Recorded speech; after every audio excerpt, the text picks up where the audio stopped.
Hello students, welcome to my YouTube channel Be Like Spoken and Competitive English. Students, this is the 9th YouTube video of my channel, and in today's video we are going to learn about preposition and conjunction. So students, we start our lesson with preposition. So what is preposition? What do we call in Hindi? तो preposition को हम लोग हिंदी में संबंध सूचक या अव्यय कहते हैं. सो स्टूडेंट्स, पहले हम इंग्लिश में इसकी डिफिनेशन देखते हैं कि हमारा इंग्लिश क्या परिभाषा बताता है, क्या डिफिनेशन बताता है. ए preposition is a word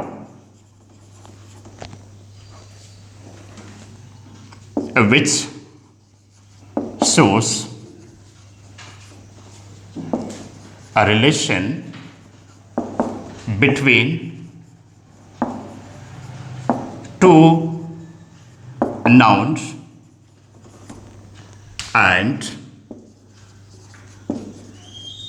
two pronouns. It is always used before a noun or a pronoun. So students, हम इस अंग्रेजी की परिभाषा को हम हिंदी में समझते हैं कि ये प्रीपोजिशन क्या है, संबंध सूचक शब्द क्या है. तो हमारी हिंदी में परिभाषा क्या होता है संबंध सूचक या अव्यय का. तो संबंध सूचक एक ऐसा शब्द है जो दो संज्ञा और दो सर्वनाम के बीच के संबंध को दर्शाता है. यह हमेशा संज्ञा या सर्वनाम के पहले प्रयोग किया जाता है. सो स्टूडेंट्स, हम यहाँ पे देखते हैं what are the words which are known as preposition. So I am writing the examples. जैसे कि हम जानते हैं to, from, on, in, at, into, towards, etc. इत्यादि प्रीपोजिशंस ऐसे हमारे या मेरे सिलेबस में काफ़ी ज़्यादा आएंगे. यहाँ पे आपको मैं कुछ शॉर्टकट समझाने के लिए प्रीपोजिशन क्या है उसके लिए मैं कुछ एग्जांपल्स यहाँ पे दिया हूँ. बाकी आप मेरे क्लास के अंत तक बने रहेंगे तो हमारे सिलेबस में 65 प्रीपोजिशंस आएंगे जहाँ पे आपको बहुत विस्तृत तरीके से पढ़ाया जाएगा. तो हम यहाँ पे एक सेंटेंस बना करके देखते हैं. The train goes to Nagpur. So students, यहाँ पे हम देखते हैं कि ये ट्रेन, द ट्रेन क्या है ये. So what is the train? तो train we find here it is noun. Now next we see here Nagpur. So Nagpur, what is Nagpur? तो ये नागपुर क्या है? किसी जगह का नाम है और नाम है इसलिए ये नाउन है. जैसे परिभाषा क्या कहती है देखते हैं. यहाँ पे फिर से हम पलटते हैं परिभाषा की तरफ. A preposition is a word which shows relation between two nouns and two pronouns. So हम टू नाउन्स ढूंढ लिए यहाँ पे, दो प्रोनाउन नहीं परंतु दो नाउन हमें मिल गया. पहला नाउन हम देख रहे हैं द ट्रेन और दूसरा नाउन नागपुर. तो रिलेशन यहाँ पे है जो परिभाषा हमें बता रहा है. अब हम देखते हैं दूसरी लाइन में क्या कहता है परिभाषा. It is always used before a noun और ए प्रोनाउन. यह हमेशा संज्ञा या सर्वनाम के पहले प्रयोग किया जाता है. तो यहाँ पे द ट्रेन तो हमारे इससे पहले की सवाल ही नहीं उठता क्योंकि सेंटेंस द ट्रेन से शुरू हो रही है. तो यहाँ पे बिफोर नाउन वाला सिचुएशन जो बनता है नागपुर के सामने कौन सा शब्द रखा हुआ है? टू है यहाँ पे. तो ये टू हमारा प्रीपोजिशन है. सो स्टूडेंट्स, हम प्रीपोजिशन के इस पोर्शन को हम यही क्लोज करते हैं और हम आते हैं नेक्स्ट. हमारा पोर्शन है 7th नंबर पे हम आते हैं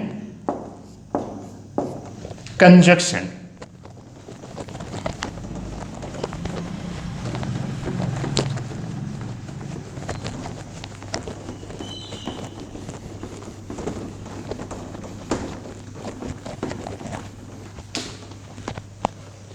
स्टूडेंट्स, हम 7th नंबर पे लिखते हैं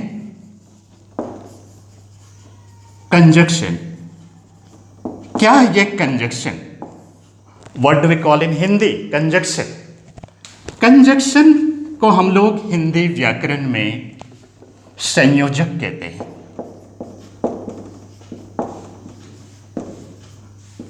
क्या है ये संयोजक? हमारे हिंदी शब्दार्थ या हिंदी मीनिंग में संयोजक का मतलब होता है जोड़ना।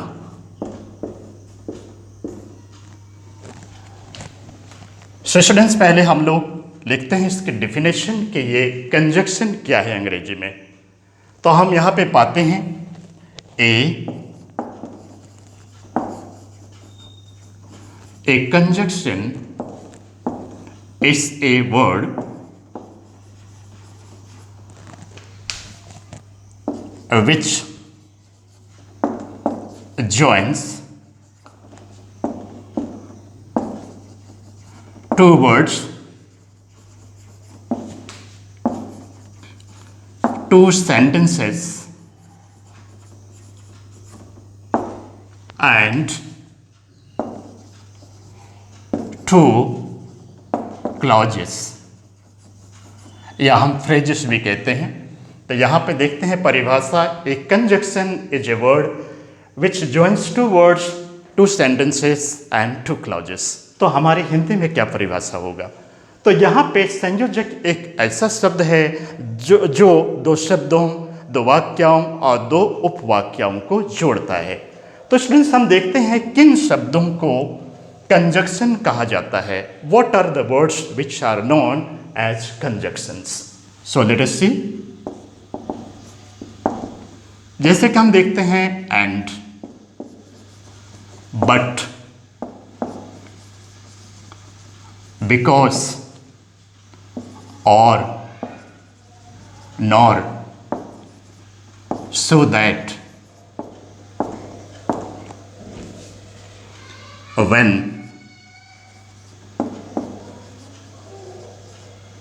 whenever, wherever, while, whereas, etc। तो हम यहाँ पूरे के पूरे कंजक्शन के वर्ड्स को तो हम लिख नहीं सकते, ये समझ के लाभ के लिए इतना काफ़ी है। अब हम देखते हैं यहाँ से एक वाक्य बनाकर, आई नो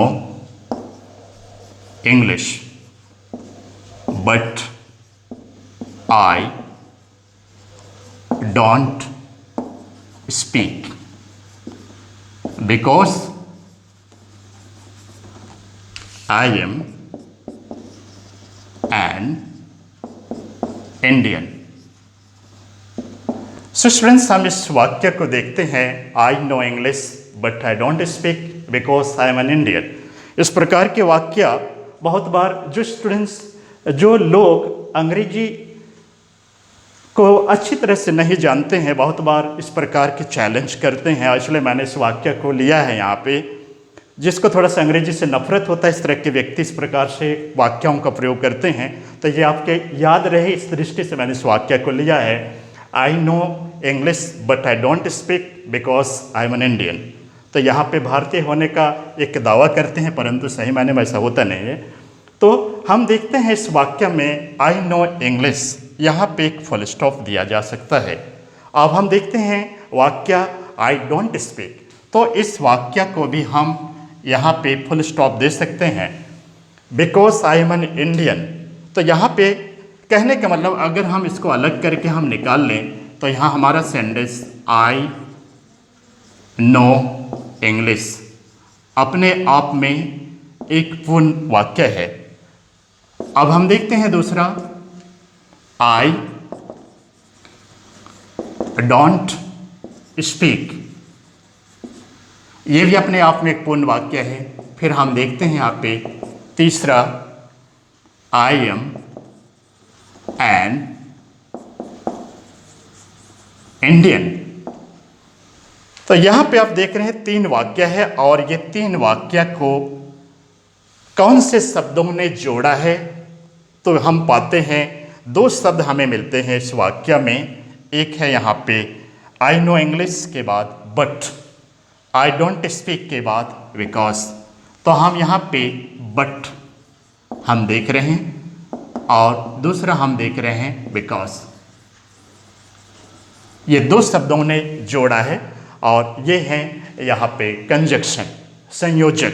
सो स्टूडेंट्स, यहाँ पे इस संयोजक को समझने के लिए, इस कंजक्शन को समझने के लिए हम यहाँ पे लेते हैं यहाँ एक जंक्शन का नाम हो। आप जंक्शन अच्छी तरह से जानते हैं। चलिए हम लेते हैं यहाँ पे बालाघाट जंक्शन।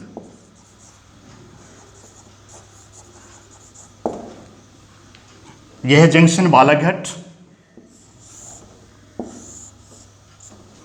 अब हम एक ट्रेन रूट हम लेते हैं, आपकी एक समझ के लिए मैं ले रहा हूं, ये पूरा एग्जैक्ट हमारा नक्शा तो नहीं है।